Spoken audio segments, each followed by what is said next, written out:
இன்னைக்கு நம்ம பார்க்க இருக்கிற ஸ்லோகங்கள் 11, 12, 13. நேத்து 9, 10 பார்த்திருந்தோம். இன்னைக்கு 11, 12, 13 8வது அத்தியாயத்துல நம்ம என்ன பார்த்தோம் அப்படின்னா, 8வது அத்தியாயம் பரத்தை அடைதல். அதோட உங்களுக்கு சுருக்கம் நான் லாஸ்ட் போன நேத்தியே நான் உங்களுக்கு சொல்லியிருந்தேன். இது இறக்கும் போது என்ன நடக்கிறது, எப்போது இறக்கலாம், எங்கு இறக்கலாம், அதெல்லாம் பத்தி சொல்றாங்க அப்படின்னு. இப்போ எப்படி தியானம் செய்வது அப்படின்னு சொன்னாரு. அந்த ஷட்சக்கர யோகா அதெல்லாம் பத்தி நம்ம பார்த்தோம். சூன்யத்தை தியானம் செய்ய முடியாது அப்படின்றத நம்ம உணரணும். உம் அப்ப குணம் ரூபம் செயல் கொண்டவரைத்தான் தியானம் செய்ய முடியும். தியானம் செய்யணும் அப்படின்னா ஒன்றை பற்றி நாம் தியானம் செய்யணும், அதை பத்தி யோசிக்கணும் அப்படின்னா எதை பத்தி யோசிப்போம்? ஒண்ணுமே வேண்டாம் அப்படின்னு சொல்றப்ப கூட ஏதாவது ஒண்ணு வரதானே செய்யுது. சோ அப்போ ஒண்ணுமே இல்லாத ஒன்றை எப்படி தியானம் செய்வது? அருவமாக ஒன்றுமே ஒரு உருவமே இல்லாமல் ஒன்று இருக்கிறது, அதுதான் இறைவன் அப்படின்னு சொல்றாங்க. அப்படின்னா அதன் மேல் எப்படி தியானம் செய்வது? முடியாது. இப்பவே நம்ம ஒண்ணும் இல்லாம சூன்யமாக்குங்க உங்க மனதை, கிளியர் யுவர் தாட்ஸ் அப்படின்னு சொன்னாங்கன்னா அது என்ன? குப்பை இருக்கு, அதை தள்ளி விடுற மாதிரியா இருக்கு? திரும்ப வந்துருது. தாட்ஸ் வந்துட்டே தான் இருக்கு இல்லையா? எப்பவுமே நம்மளுக்கு எண்ணங்கள் வருது. சோ ஏதோ ஒன்றை பற்றியதுதான் நம்முடைய சிந்தனையாக எப்போதும் இருக்கிறது இல்லையா? ஒன்றுமே இல்லாமல் இருக்க முடியாது. அப்படி இருக்கும்போது இறைவன் என்று நினைக்கும் போது மட்டும் ஏன் ஒரு உருவமே இல்லை? ஒண்ணு எப்படி நம்மால் தியானம் செய்ய முடியும்? அதுதான் சொல்றார். தியானம் ஒன்றுமே இல்லாத ஒன்றின் மேல் செய்ய முடியாது, அதற்கு உருவம் இருக்கிறது அப்படின்னு தான் சொன்னார். அதுதான் நம்ம சொன்னோம். கவிம் புராணம் மனுஷாசிதாரம் மனு அனியாம்சம் சர்வசிய தாத்தாரம் அச்சிந்திய ரூபம் ஆதித்ய வர்ணம் தமசத் பரஸ்தாத் அனுஸ்மரேத். அப்படிப்பட்ட என்னை நீ ஸ்மரணம் பண்ணு. எனக்கு இத்தனை விசேஷங்கள் இருக்கிறது, இதையெல்லாம் ஸ்மரணம் பண்ணு அப்படின்னு சொல்ற. அப்புறம் இங்க ஷட்சக்கர அந்த யோக பயிற்சி சொல்லப்படுகிறது. 6 சக்கரங்கள், மூலாதாரம், சுவாதிஷ்டானம், மணிப்பூரகம், அநாகதம், விசுத்தி, ஆக்ஞா, துரியம் அப்படின்னு. இதுல எல்லாம் நீ தியானம் பண்ணு அப்படின்னு சொல்றார். அதனால இறக்கும் தருவாயில் தனது உயிர் மூச்சை புருவங்களுக்கு மத்தியில் நிறுத்தி யோக பலத்தால் பிறழாத மனதுடன் முழு பக்தியுடன் பரமபுருஷ பகவானை நினைப்பதில் ஈடுபட்டு உள்ளானோ அவன் நிச்சயமாக பரம புருஷ பகவானை அடைவான் அப்படின்னு. அப்ப இந்த பயிற்சி அப்படின்றத வாழ்நாள் முழுவதும் செய்தால்தான் இறக்கும் தருவாயில் நம்மால் இதை கேட்ச் பண்ண முடியும். இல்லைன்னா நான் நேத்தே சொன்ன மாதிரி நம்முடைய மனம் பிறண்டு போய்விடும். அப்ப இருக்கிறது எவ்வளவு பெரிய ஸ்காலரா இருக்கலாம், இன்டெலிஜென்டா இருக்கலாம், ஜட்ஜு, என்னவோ பதவியாக இருக்கலாம். ஆனால் உடல் உபாதைகள் மூப்பு வரும்போது நம்மால் எதையுமே மனதில் வைத்துக் கொள்ள முடியாது. அந்த திடம் இருக்காது, அந்த திறமை இருக்காது. உடலினுடைய ஆரோக்கியம் குறைந்தவுடன் இந்த உடலால் அந்த மூளையை சரிவர பராமரிக்க முடியாது. அப்புறம் விட்டுரும். அது வரைக்கும் போகணுமே ரத்தம், ஹீமோகுளோபின், அப்பதானே வேலை செய்யும். சோ ஆனா வேலை செய்ய முடியாமல் தடுமாறும். சோ அப்ப தடுமாறக்கூடிய நேரத்தில் எப்படி பகவானை நினைப்பது அப்படின்றது. சோ அதான் யோக பயிற்சி பற்றி இப்ப சொல்றார். 11, 12, 13 ஸ்லோகங்கள் பார்க்கலாம். யதக்ஷரம் வேத விதோ வதந்தி விஷந்தி யதயோ வீதராகாக யசிச்சந்தோ பிரம்மச்சர்யம் சரந்தி தத்தே பதம் சங்கிரஹேண பிரவக்ஷ்யே. யத் அந்த அக்ஷரம் ஓம்காரம் வேத விதக வேதங்களை அறிந்தவன் வதந்தி கூறுகின்றனர். விஷந்தி நுழைவது யத் எதில் யதய பெரும் முனிவர்கள் வீதராகாக துறவில் யத் எதை இச்சந்தக விரும்பி பிரம்மச்சரியத்தை சரந்தி பயிற்சி தத் அதை தே உனக்கு பதம் நிலையை சங்கிரஹேண சுருக்கமாக பிரவக்ஷியே விளக்குகிறேன் அப்படின்னு சொல்றார். வேதங்களை கற்றவர்களும் ஓம்காரத்தை உச்சரிப்பவர்களும் துறவில் சிறந்த முனிவர்களும் பிரம்மனில் நுழைகின்றனர். இத்தகு பக்குவத்தை விரும்புபவன் பிரம்மச்சரியத்தை கடைபிடிக்கின்றான். முக்தி அடைவதற்கான இம்முறையை தற்போது நான் உனக்கு சுருக்கமாக விளக்குகிறேன் அப்படின்னு. சரி, இவற்றையெல்லாம் நான் உனக்கு சுருக்கமாக விளக்குகிறேன் அப்படின்னு சொல்றார். இது எல்லாத்தையும் வந்து பகவான் எல்லாவற்றையும் எடுத்து சொல்லி இறுதியாக எதை நீ கடைபிடிக்க வேண்டும் அப்படின்றத இறுதியாக சொல்றார். அதனுடைய விளக்கங்களாக தான் நம்ம இங்க இது எல்லாத்தையும் இப்ப பாக்குறோம். சரிங்களா? இப்ப பாக்கலாம். அதாவது புருவங்களுக்கு மத்தியில் உயிர் மூச்சை நிறுத்தக்கூடிய ஷட்சக்கர யோக பயிற்சியினை பகவான் ஸ்ரீ கிருஷ்ணர் அர்ஜுனன் பரிந்துரைத்தார். ஷட்சக்கர யோகத்தை எவ்வாறு பயிற்சி செய்வது என்பது அர்ஜுனனுக்கு தெரியாமல் இருக்கலாம் என்பதால் அவ்வழிமுறையினை பின்வரும் ஸ்லோகங்களில் விளக்குகிறார். அதைத்தான் அதை பண்ணு அப்படின்னு சொல்லிட்டார். அதனோட விளக்கம் சொல்லணும் இல்லையா, எப்படி பண்ணணும்னு அதுதான் நீங்க சொல்கிறார்.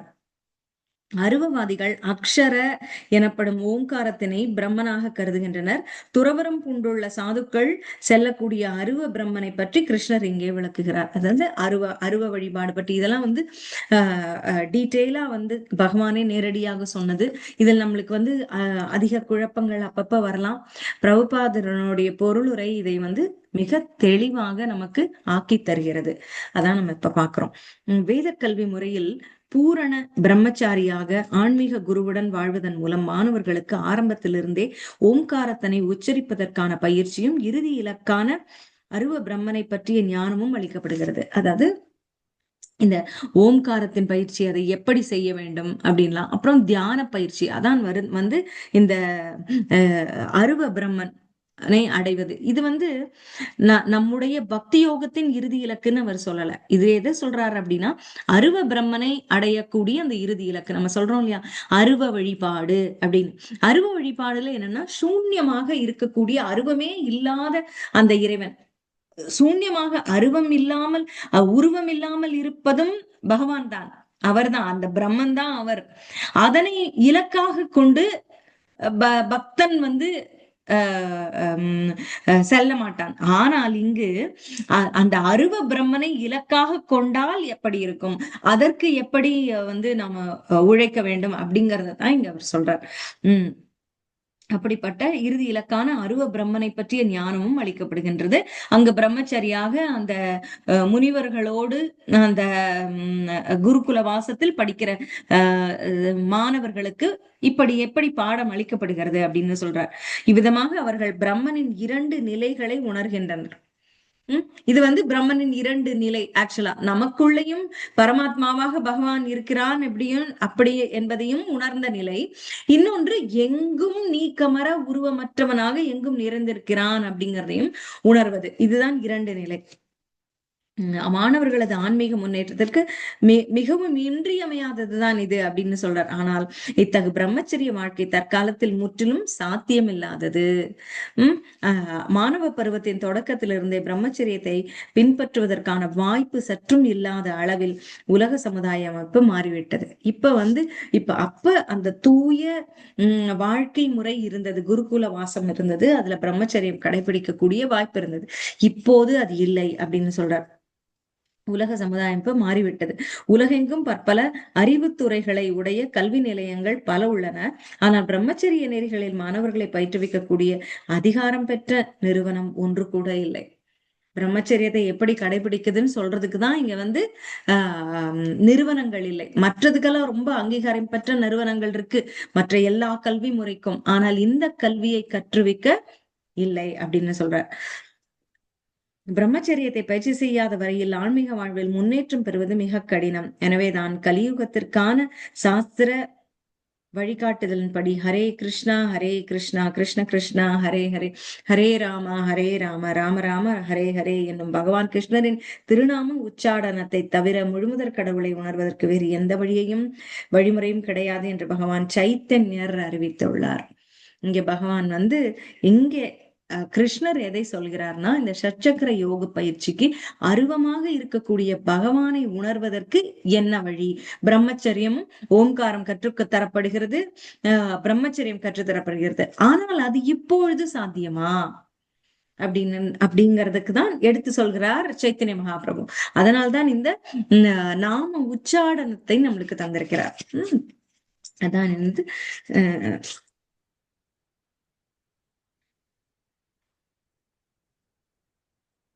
அதாவது யார் பிரம்மனில் நுழைகின்றனர் அப்படின்னா வேதங்களை கற்றவர்கள், ஓம்காரத்தை உச்சரிப்பவர்கள், துறவில் சிறந்த முனிவர்கள்.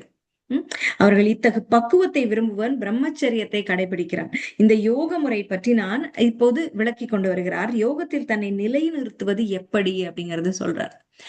அதாவது பிரபுபாதர் வந்து இதை இதை கிருஷ்ணர் விளக்கம் கொடுத்தாலும் இதை விபரமாக, ஆனால் இன்றைய நிலைக்கு கலியுகத்தில் இப்படி பிரம்மச்சரியத்தை கடைபிடித்து சட்சக்கர யோக பயிற்சி செய்து பகவானை உணர்வதற்கான வாய்ப்பு இல்லை. குருகுல வாசத்திலேயோ இதை கற்றுக் கொடுக்கக்கூடிய குருமார்களோ இல்லை. அப்படிங்கிற பட்சத்துல பிரபுபாதர் சொல்ல இந்த சாஸ்திர விதங்களில் சொல்லப்பட்ட இந்த கலியுகத்திற்கு உகந்தது வந்து நாம சங்கீர்த்தனம் அப்படின்னு சொல்லியிருக்கார். அதைத்தான் சைத்தன்ய மகாபிரபு மேல கொண்டு வந்திருக்கார். அதுக்கப்புறம் அடுத்ததுல இப்ப அனன்ய சேதா சததம் யோ மாம் ஸ்மரதி நித்யஷஹ தஸ்யாஹம் சுலப பார்த்த நித்யயுக்தஸ்ய யோகினஹ. அது 14வது பேட்டேனோ, சாரி 12வது ஸ்லோகம்.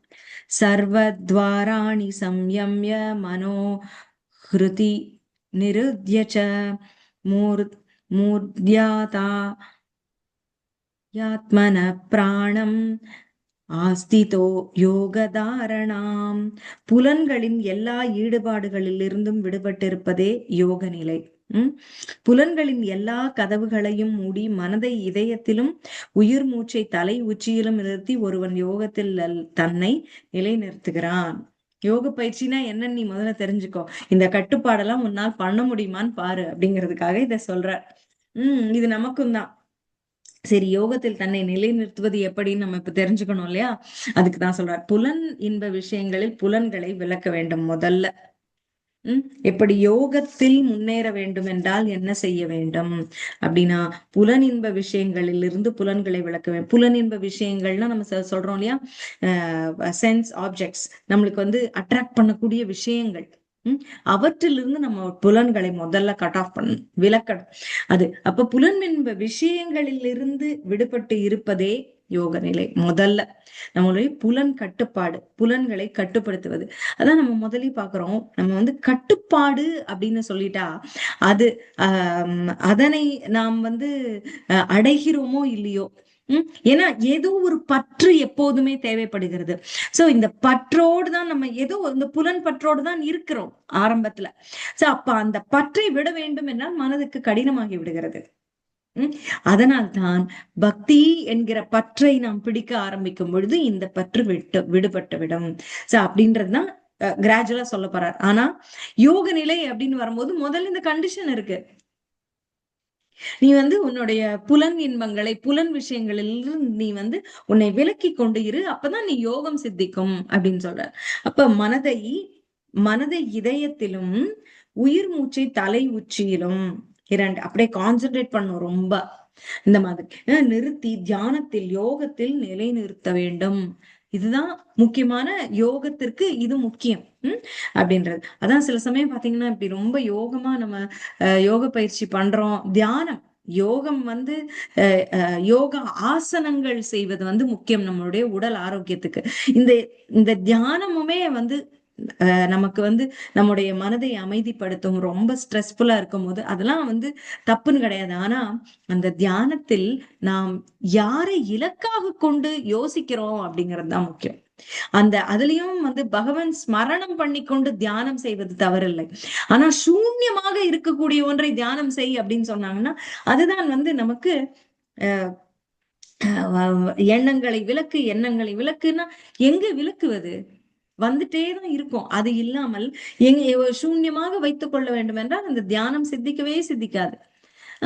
ஒரு அமைதி கிட்டிக் கொண்டே இருக்கும். வருகிறது எண்ணம், வருகிறது அதை விளக்கு, எண்ணம் விளக்குன்னா அப்படி இல்லாமல் பகவத் சிந்தனையாக மனதில் கிருஷ்ண கதைகளை கேட்டுக்கொண்டோ, கிருஷ்ண கதைகளை ஞாபகப்படுத்தி கொண்டோ அந்த பகவத் ஸ்மரணத்தில் இருந்தால், அந்த ஞாபகம் நமக்கு பகவான் பற்றிய ஞாபகம் இருந்து கொண்டால் அப்ப இருக்கிற தியானம் அதுதான் பகவான் மேல் வைக்கிற தியானம். அதைத்தான் நாம இப்ப செய்ய முடியும். அந்த காலத்துல பெரிய பெரிய ஞானிகள் தியானம் செஞ்சாங்க அப்படின்னு எல்லாம் இருக்கலாம், சித்திச்சிருக்கலாம். ஆனால் இப்போது நமக்கு இருக்கக்கூடிய இந்த சூழ்நிலையில் கலியுகத்தில் அது சாத்தியப்படுவதில்லை. சோ அதான் சொல்றாரு. அப்படி அவர் பகவான் சொல்லி கொண்டு வருகிற அந்த யோக பயிற்சிக்கு அடுத்த நிலையாக 13ல என்ன சொல்றார்? ஓம் இத்யே காக்ஷரம் பிரம்ம வியாஹரன் மாம் அனுஸ்மரன் ய பிரயாதி யஜன் தேகம் ச யாதி பரமாம் கதிம். ஓம் அப்படிங்கிற ஓம்காரம் இதி எனும் ஏக அக்ஷரம், ஒரு சப்தம், பிரம்ம பூரணம், அதுவே பூரணமானது அப்படின்னு சொல்றார். வியாகரன் உச்சரித்து, மாம் என்னை கிருஷ்ணரை, அனுஸ்மரன் எண்ணி, எவன் ஒருவன் பிரயாத்தி விடுகிறானோ, ஜெயன் துறந்து தேகம் இவ்வுடலை விடும்போது இந்த ஓம்காரத்தை சொல்லி என்னை நினைக்கிறானோ, யாதி என்னை அடைகிறான், பரமாம் கதி பரம கதியை அடைகிறான். இந்த யோக பயிற்சியில் நிலை பெற்ற பிறகு ஓம் என்னும் புனித பிரணவத்தை உச்சரித்து பரமபுருஷ பகவானை எண்ணிக்கொண்டு உடலை விடுபவன் நிச்சயமாக ஆன்மீக கிரகங்களை அடைவான் அப்படின்னு சொல்றார். அதாவது பரமாம் கதி, என்னை நினைத்து கொண்டிருப்பவன் என்னை அடைகிறான் அப்படின்னு சொல்றதை விட என்ன சொல்றாருன்னா, ஆன்மீக கிரகங்களை, உயர்ந்த லோகங்களுக்கு அவன் மேல போவான். அதாவது இது தாழ்வாக ஒருவனை கட்டாயமாக கொண்டு போகாது. இது அவனுக்கு ஒரு முன்னேற்றத்தின் ஒரு படியாக கண்டிப்பாக இருக்கும். அது பரம இலக்காக, இறுதி இலக்காக ஆகுமா அப்படின்றதுதான் கேள்விக்குறி. தவிர பகவான் என்ன சொல்ற, என்னை ஸ்மரணம் செய்து என்னுடைய நாமத்தை உச்சரிப்பவன் என்னை அடைகிறான். இறுதியில் அவன் என்ன நினைக்கிறானோ அதைத்தான் அடைவான். அப்ப என்னை நினைத்தால் என்னுடைய லோகத்திற்கு சேர்வான். என்னுடைய சேவையே வேண்டும், என்னுடைய அருகாமை வேண்டும் அப்படின்னு நினைத்து கொண்டு எனக்கு சேவை செய்ய துடிக்கிறவன் என்னிடமே சேருவான். ஆனா இந்த ஓம்காரத்தை பயிற்சி செய்து கொண்டு இந்த எங்கும் நீக்கமர இருக்கக்கூடிய பிரம்மனை ஸ்மரணம் செய்து கொண்டிருந்தால் இறக்கும் தருவாயில் மேல் உலகங்களுக்கு கண்டிப்பாக வருவான், வீழ்ந்து போக மாட்டான் அப்படிங்கறத இங்க தெளிவா சொல்றார். ஓம் என்னும் புனித பிரணவத்தை உச்சரிக்கணும் அப்படின்னு சொல்றார். ஓம் என்பதும் பகவான் தான் அப்படின்னு. சோ பரமபுருஷ பகவானை எண்ணிக்கொண்டு உடலை விடுவான், நிச்சயமாக ஆன்மீக கிரகங்களை அடைவான். ஓம் இது ஏகாட்சரம் பிரம்ம அப்படின்னு சொல்றார். ஓம் என்னும் ஏக சப்தம் பூரணமானது அப்படின்னு சொல்றார். அதனை கொண்டு என்னை தியானிப்பவன் ஆன்மீக கிரகங்களை அடைகிறான். ஓம் அப்படிங்கிறது பிரம்மன், பகவான் கிருஷ்ணர் தான் அது அப்படின்னாவே அதற்கு வேறுபாடு இல்லை, ஓம்காரத்திற்கும் பகவான் கிருஷ்ணருக்கும் அப்படின்னு சொல்றார். இப்ப இந்த நம்ம யோசிக்கலாம், இப்ப ஹரே கிருஷ்ண மகா மந்திரம் நம்ம ஜபிக்கணுமே, அதுல ஓம்காரம், இப்ப ஓம்காரம் அபூரணமானது சொல்றாங்களே அப்படின்னா, அந்த ஹரே கிருஷ்ண மகா மந்திரத்தில் ஓம்காரம் உள்ளது, ஓம்காரமும் அதில் அடங்கி இருக்கிறது அப்படின்னு தான் பிரபுபாதரும் நம்முடைய ஆச்சாரியர்களும் தெளிவுபடுத்தி சொல்லியிருக்காங்க. சரிங்களா? இதுல என்ன இருக்கு அப்படின்னு பாக்கலாம். இந்த பொருளுரையில 13வது ஸ்லோகத்துல இதுலயும் இந்த 12, 13ல உள்ள முக்கிய விஷயங்களை பார்த்துட்டு நம்ம முடிச்சுக்கலாம் இன்னைக்கு. யோகத்தை இங்கு அறிவுறுத்தப்பட்டுள்ளதை போன்று பயிற்சி செய்ய விரும்புவன் புலனின்பங்களின் கதவுகள் அனைத்தையும் முதலில் அடைக்க வேண்டும் அப்படின்னு சொல்லிட்டார். இந்த இப்பயிற்சி பிரத்யாகார எனப்படும். புலன்களை புலனின்ப விஷயங்களிலிருந்து விலக்குதல் எனப்படும். அறிவை சேர்க்கும் புலன்களான கண், காது, மூக்கு, நாக்கு, தோல் ஆகியவற்றை முழுமையாக கட்டுப்படுத்த வேண்டும். ஞானேந்திரியங்கள்னு சொல்றாங்க இல்லையா? அந்த இந்திரியங்களுக்கு என்ன விஷயங்களாக இருக்குமோ அதுல ஒரு ஃபில்டர் போடணும். தேவையான விஷயங்கள் எடுத்துக்கணும், தேவையில்லாததை விட்டுறணும். இதான் பிரத்யாகாரம். அதான் ஆகார நியமம், எல்லா நியமமும் அதுலதான் அடங்குது. வேண்டியதை பிடிக்க வேண்டும், வேண்டாததை விட வேண்டும். Do's and don'ts, what to take, what not to take அப்படின்னு நமக்கு தெரியணும். நேத்து கூட நம்ம பார்த்தோம் இல்லையா, எப்படி நம்ம புலன்களை அடக்குவது, நம்ம நாவை அடக்குவது, பேசுவது கூட ஈஸி அப்படின்னு பார்த்தோம். ஆனால் உணவு ரொம்ப அதை கட்டுப்படுத்துவது கடினமாகி விடுகிறது. அதனால் நம்முடைய ஆரோக்கியம் கெடுகிறது. ஆரோக்கியம் கெட்டால் அந்த ஆரோக்கியம் நேரடியாக மூளையோடு தொடர்புடையது. இதுல ஏதாவது அதுதான் நம்ம வயோதிக காலத்தில் நம்மை நிலை பிறழ வைப்பது. ஆரோக்கியமாக இருக்கக்கூடியவன் சிந்தனையும் சரியாக இருக்கும். அந்த ஆரோக்கியம், இப்ப ஆரோக்கியம் இல்ல அப்படின்னா மூளையும் வேலை செய்யாது. நம்ம எவ்வளவுதான் பணமோ செல்வாக்கோ இருந்தாலும் அதனாலும் பிரயோஜனம் இருக்காது. சோ இந்த ஆரோக்கியம் முக்கியம்தான். அதுக்கு முக்கிய காரணம் அதுக்கு முக்கிய பங்கு வகிப்பது நம்முடைய ஆரோக்கியத்துக்கு நம்ம புலன் கட்டுப்பாடு. என்ன உண்கிறோம், என்ன உண்ணல அப்படின்றது, எதை எடுத்துக்கொள்கிறோம், எதை தவிர்க்கிறோம் அப்படிங்கிறது. சதான் பிரத்யாகாரம். இந்த ஞானேந்திரியங்கள் மூலமாகவும், அதாவது சரியான உணவு முறை இருந்தாலே மத்த புலன்கள் கட்டுப்படும். ஏன் இப்ப வந்து நம்ம வெங்காயம் பூண்டு சாப்பிடக்கூடாது, புலால் உண்ணக்கூடாது அப்படின்னு எல்லாம் சட்டங்கள் இருக்கு அப்படின்னா, அவை நம்முடைய புலன்களை தூண்டக்கூடியவை. அது தாமச உணவு அப்படின்னு. சோ நம்ம தாமச எண்ணங்களை அவை வந்து ஊக்குவிக்கும். அப்ப நம்முடைய சாத்வீகமான நம்முடைய காரியங்களுக்கு இது ஏதுவாக இருக்காது. நம்முடைய காரியம் பக்தியாக சாத்வீகமாக இருக்கும்போது, நம்முடைய உணவும் சாத்வீகமாக இருக்கும்போது அதற்கு வழிவகுக்கும். அதுக்கு வந்து அனுகூலமாக இருக்கும். அதற்கு தகுந்த உணவை உண்ண வேண்டும் அப்படிங்கிறது. அதுக்காக அதுதான் உணவு கட்டுப்பாடு அப்படிங்கிறது. சரி, அதுக்காக சாத்விக உணவு தான் அப்படிங்கிறதுக்காக அளவுக்கு மீறியும் போகக்கூடாது. அது முக்கியம். சில பேர் வந்து பிரசாதம் சாப்பிடுறேன் அப்படின்னு சொல்லிட்டு அதையும் வந்து அப்படியே தட்டு நிறைய நிறைய சாப்பிடக்கூடாது. எவ்வளவு வேண்டுமோ அதை தான் எடுக்க வேண்டும். ஆனா அது வந்து நம்ம சில சமயம் மறுக்க வேண்டாம்னு சொல்ல யோசிச்சுட்டு கொடுக்கறத அப்படியே வாங்கிடுவாங்க கோயில்கள். இது பிராக்டிக்கலா நடக்கக்கூடியது. நிறைய வச்சுட்டாங்க, வேஸ்டும் பண்ணக்கூடாது அப்படின்னு சொல்லி நம்ம அடைச்சு சாப்பிட்டுறது, அதுவும் தவறு. நம்ம வந்து சொல்லலாம், நமக்கு வாய் கொடுத்துருக்காங்கல்ல, வாயுள்ள பிள்ளை பிழைக்கும் அப்படின்னு சொல்றாங்கல்ல. அது போல நம்முடைய விஷயங்கள் என்ன இருக்கு, நமக்கு மனசுல தோணிக்கிட்டே இருக்குது, அந்த இன்ட்ரோவாட் டெண்டன்சின்னு சொல்லுவாங்க. அதை வச்சுக்க கூடாது. கேட்கணும். போய் வாய் திறந்து கேட்டாதான் நம்மளுக்கு வந்து எந்த இடத்துலயுமே. இப்போ ஒரு பஸ் ஸ்டாண்டுக்கு போறோம், பஸ்ஸுக்கு வந்து சரியா இருக்கல, கேட்காம வேற ஏதோ ஒரு பஸ்ல ஏறி உட்கார்ந்தோம்னா எங்கேயோ போய் இந்த பக்கம் நீங்க போக வேண்டிய ஊருக்கு அது இன்னொரு ஊர்ல கொண்டு போய் விட்டுறாதா? கேட்க வேண்டாமா கரெக்டா? இன்னொன்னு, பஸ் ஏறி உட்காந்து இன்னொன்னு சில பேருக்கு செய்யற தப்பு, அந்த ஸ்டாப் எதுன்னு நமக்கு தெரியாது. எப்படி கேட்கறது? அடுத்தவங்க கேட்க தகைக்கும். நம்மளா பாக்கலாம்னா அடுத்த 4 ஸ்டாப் தள்ளி போய் இறங்கிட்டா நமக்கு தானே நேர விரயம், பண விரயம் எல்லாம். திரும்ப நடந்து வரணும், இல்ல ஒரு ஆட்டோ பிடிச்சு வரணும், இல்ல இன்னொரு பஸ் பிடிச்சு வரணும். தேவையில்லாத விஷயம். இதை இருக்கு உங்ககிட்ட நல்ல தெளிவா, ஏங்க அந்த பஸ் ஸ்டாப் எதுன்னு தெரியுமா, எனக்கு கொஞ்சம் சொல்லுங்க அப்படின்னு நம்ம சொல்லிட்டோம்னா நம்மளுக்கு தெரிஞ்சு நம்மளை கொண்டு விடுவாங்களா மாட்டாங்களா, நமக்கு காட்டுவாங்களா மாட்டாங்களா, இல்ல அந்த கண்டக்டர்கிட்டே சொல்லலாம். அவன் திட்டுனா கூட பரவாயில்ல, ஐயா எனக்கு எந்த ஸ்டாப்னு தெரியாது, தயவுசெய்து கொஞ்சம் சொல்லிடு. சரி, அவன் வந்து எல்லாரும் முன்னாடி ஏமா நீ உனக்கு இதெல்லாம் தெரியாதான்னு கத்திட்டான்னா கூட பரவாயில்ல. அது அது தெரியாது, தெரியாம போய் இறங்குறதுக்கு இது எவ்வளவோ தேவையில்ல. அதனால பக்கத்துல இருக்கவங்களே அது யாராவது தெரிஞ்சா சொல்லுங்களேன் அப்படின்னு சொல்றது தப்பே கிடையாது. அது போல இந்த நம்ம நம்ம அதிக உணவு சில சமயம் இதை ஒரு காரணமாக நமக்கு வந்து தோணும்.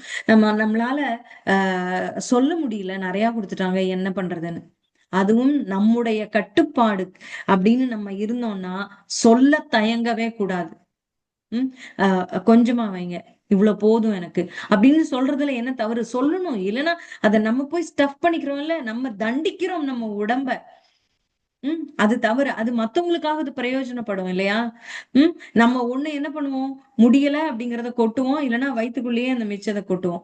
அது வெளியில போனாலும் குப்பைதான், உள்ள போனாலும் குப்பைதான். அது நம்ம உடலுக்கு அது நன்மை செய்ய போறது இல்ல. நமக்கு போதும் அப்படின்றதுக்கு மேல சாப்பிட்டோம்னா அது நஞ்சு. அது போலதான் இந்த உணவு கட்டுப்பாடு விஷயத்துல சில பேர் என்கிட்ட கேட்பாங்க. புதுசா வந்து உணவு கட்டுப்பாடு இப்பதான் வந்து நான் ஆனியன் கார்லிக் விட்டுருக்கேன் அப்படின்றதெல்லாம். அந்த கட்டுப்பாடு ஒரு கொள்கையாக வைத்திருக்கும் போது சிலர் வந்து அதுதான் வாயை விட்டு நம்ம சொல்லணும். அப்பதான் வந்து நம்முடைய சொந்தக்காரர்கள் அதை வந்து கடைபிடிக்கிறது இல்ல. ஆனா நான் எப்படி என்ன பண்றதுன்னு தெரியல, கல்யாணத்துக்கு எல்லாம் போனேன்னா சாப்பிடுற மாதிரி வந்துருது அப்படின்லாம் சொல்றாங்க. அந்த கட்டுப்பாடு நம்ம வச்சிருக்கோம் அப்படின்னா, நாமளே நம்ம அந்த கட்டுப்பாடை மதிக்கலைன்னா மத்தவங்களுக்கு எப்படி தெரியும், அவங்க எப்படி அதை மதிப்பாங்க? இவங்க சாப்பிட மாட்டாங்கன்னு எப்படி தெரியும்? நம்ம வந்து நம்ம அதுல உறுதியாக இருந்தோம்னா கண்டிப்பாக அடுத்தவர்களிடம் சொல்லுவோம். நாம வந்து ஒரு ஒரு புலன் கட்டுப்பாடு வச்சுக்கணும் அப்படிங்கறதுல நாம் உறுதியாக இருந்தால் அதை மற்றவர்களுக்கு சொல்லுவோம். சொல்லி ஏனுங்க நான் சாப்பிட மாட்டேன். இல்ல நாமே வந்து அதுல ஒரு குழப்பமாக இருக்கிறோம். தெளிவா அதான் கன்விக்ஷன்னு சொல்லுவாங்க. அந்த ஸ்ட்ராங்கா இருக்கோம். அப்படி இல்லாம இருந்தானா சரி பரவால்ல. எப்படி சொல்றது? அப்படின்னா we are compromising our ideals, principles. அங்க வந்து விட்டு குடுத்துக்கிறதுக்கு நம்ம தயங்கல. ஓகே. இத எப்படி சொல்றது? அதுக்கு நம்மளோட இந்த கொள்கையை விட்டு குடுத்துட்டு போயிறதே பரவால்ல. அப்படின்னு நினைச்சு நம்ம சாப்பிட்டுடுறோம். இல்ல அத வாங்கிக்கிறோம். வேற வழி இல்லாம அவங்களுக்காக பண்ணிடுறோம்னு. ஆனா நம்முடைய கொள்கையில் நாம் உறுதியாக இருந்தால், நம்ம புலன கட்டுப்படுத்திக்கணுங்கிறதுல நம்ம உறுதியாக இருந்தால், அடுத்தவர்களிடம் அதை சொல்வதில் தயங்க மாட்டோம். சொல்லணும். எப்படி சொல்றதுன்னு தெரியல. அவங்க எனக்கு குடுத்துட்டாங்க அப்படின்னு எல்லாம் இல்ல. அளவுக்கும் அதுதான். அதாவது கட்டுப்பாடான உணவை உட்கொள்ளணும் அப்படிங்கிறதுக்கும் இதுதான் சட்டம். நாம வந்து நம்முடைய கட்டுப்பாடை அவர்களுக்கு சொல்ல வேண்டும். நீங்க குடுத்துறாதீங்க எனக்கு போதும் அப்படின்னு. அதே மாதிரி கட்டுப்பாடான உணவு தான், சாத்வீக உணவு தான். ஆனா அது அளவு நிறைய சாப்பிடுறோம் அப்படிங்கிறதுக்கும் நம்முடைய கட்டுப்பாடு தான் முக்கியம். சரிங்களா? இப்ப வந்து நம்ம அத சொல்லாம இருந்துட்டு குடுத்துட்டாங்க, நான் சாப்பிட்டுட்டேன் அப்படின்னு சொல்றதும் நம்ம மேல் தான் தவறு. அவர்கள் மேல் தவறு இல்ல. சொல்லாதது நம் தவறு. அப்படின்றதுதான். சோ நம்முடைய புலனை கட்டுப்படுத்துவதில் நமக்கு வந்து பெரும் பங்கு இருக்கிறது. பகவான் மேல எல்லாமே அவர் கொடுப்பாருலாம் சொல்ல முடியாது. நம்முடைய முயற்சி வேண்டும். நம்முடைய புலன்களை கட்டுப்படுத்த நம் முயற்சி வேண்டும். அதோட இன்னொன்னு என்ன பகவான் பண்ணுவார் இந்த இடத்துல அப்படின்னா, நம்ம சொல்றோம் இல்லையா இந்த பற்று, இரண்டு பற்றுக்கள் எப்போதுமே ஞாபகம் வச்சுக்கோங்க. உம் லௌகீக விஷயங்களின் மேல் பற்று, ஆன்மீக விஷயங்கள் மேல் பகவான் மேல் பற்று. சோ ஒரே சமயத்துல ரெண்டு பற்று முடியாது. You can't serve two masters. கரெக்டா? நீங்க ரெண்டு இடத்துக்கு வேலைக்கு போனீங்கன்னா இந்த ரெஜிஸ்டர்லயும் சைன் பண்ணும், இதுலயும் சைன், எப்படி ப்ராக்சி ரெண்டு இடத்துல எப்படி இருப்பீங்க? ஒரு இடத்துல தானே வேலை செய்ய முடியும். நீங்க வந்து கிச்சன் வேலையும் செய்யணும், இங்க கம்ப்யூட்டர் வேலையும் செய்யணும். எப்படி முடியும்? ஒண்ணுதான் அட் அ டைம் நம்ம பண்ண முடியும். கரெக்டா? அப்ப ஒரு பற்று தான் நம்ம எப்போதுமே ஹோல்ட் பண்ணுவோம். அது நேச்சுரல். ஒண்ணு வந்து பிடிச்சிருச்சுன்னா இன்னொன்னு விட்டுருவோம். அதான் ஹையர் டேஸ்ட்ன்னு சொல்றாங்கல்ல. அது போல எது பிடிக்கிறதோ அதை நம்ம பிடிக்க ஒரு பற்று நம்மளுக்கு அதிகமாக இருக்கும்போது இன்னொரு பற்று இருக்காம போயிடும். சோ அதனாலதான் இந்த லௌகிக விஷயங்கள்ல அது வேணும், இது வேணும், அந்த மாதிரி பல விஷயங்கள்ல நம்ம பற்றோட இருந்து கொண்டு இருந்தோம்னா, நமக்கு பகவான் மேல் பற்று கொள்வதற்கு மனம் இல்லாமலும், வாய்ப்பு இல்லாமலும், வாய்ப்பை பயன்படுத்திக் கொள்ள முடியாமலும் போயிரும். அப்ப நம்ம என்ன பண்றோம்? இதை நம்ம இப்ப விடணும்னு முயற்சி செஞ்சோம்னாலும் கஷ்டம். ஏன்னா பற்று புடிச்சிட்டு நிக்கிறீங்க. அழுத்தி உடும்பு புடியா அத கழட்டி எடுக்கிறது கஷ்டம். அப்ப என்ன பண்ணணும்? இருக்கட்டும். ஆனா கிராஜுவலா லேசா இந்த பற்றை நாம் விருத்தி செய்து கொண்டே வருகிறோம், வளர்த்து கொண்டே வருகிறோம். கொஞ்சம் கொஞ்சமா பகவான் மேல இதான் அதுக்கு முக்கியமா 4 அம்சங்கள் ABCD பிரபுபாதா சொல்லியிருக்கார். அசோசியேஷன், சத்சங்கம் அவசியமாக நம்ம வைத்துக்கொண்டே இருக்கிறோம். அப்புறம் புக்ஸ் இந்த மாதிரி கேட்கிறோம், பகவத்கீதை படிக்கிறோம், மற்றவர்கள் பேசுவதையும் கேட்கிறோம், நாமளும் வந்து நிறைய படிக்கிறோம். அப்புறம் சாண்டிங் பண்றோம். அப்புறம் டயட் வந்து என்னது? நம்ம வந்து டயட். சரியான சாத்வீக உணவு முறையை நாம் உட்கொள்கிறோம். அதை பகவானுக்கு ஆஃபர் பண்ணிட்டு சாப்பிடுறோம். அப்ப பிரசாதம் ஆகிறது. இப்படியாக கொஞ்சம் கொஞ்சமா இதை நம்ம விருத்தி செய்யும் போது இந்த பற்றுதல் இதன் மேல நம்மளுக்கு டேஸ்ட் கூட ஆரம்பிக்கும். இதே உணவு இன்னும் அதிக சுவை உள்ளதாக இருக்கும், நமக்கு பிடிக்கிறதா இருக்கும். சோ அப்ப இத லேசா விட ஆரம்பிப்போம். இந்த பற்று குறைஞ்சு குறைஞ்சு குறைஞ்சு இந்த பகவான் மேல சாத்வீகமான விஷயங்கள், ஆன்மீகமான விஷயங்கள் மேல பற்று வர வர வர ஆரம்பிச்சிடும். இங்க நம்ம கிராஜுவலா நீங்க கேட்ட சினிமா பாடல்கள் எல்லாம் உங்க உங்க பிளேலிஸ்ட்ல இருந்து போயிடும்.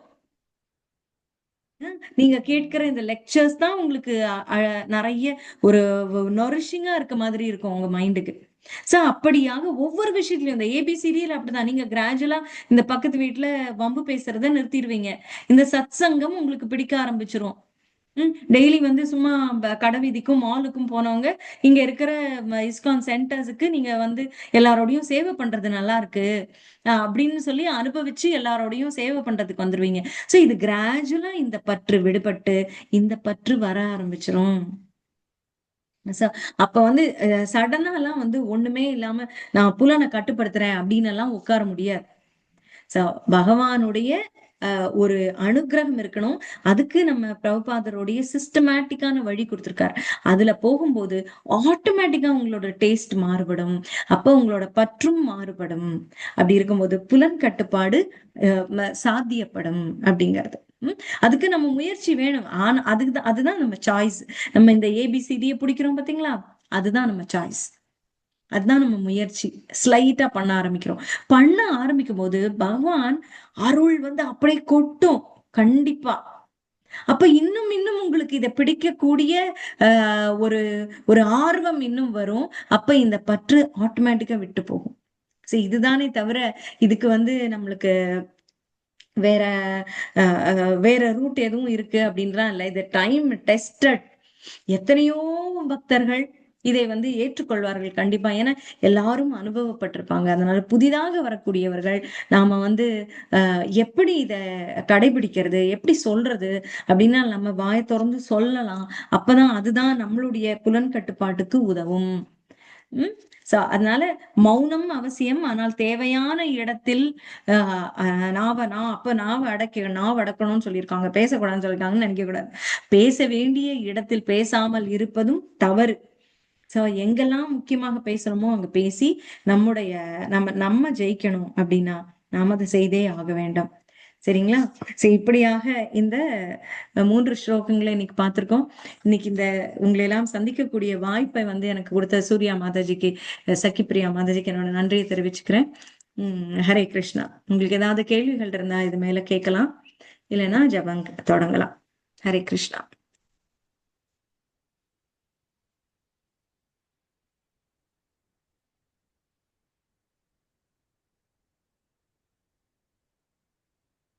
ஹரே கிருஷ்ணமா. ஹரே கிருஷ்ணா.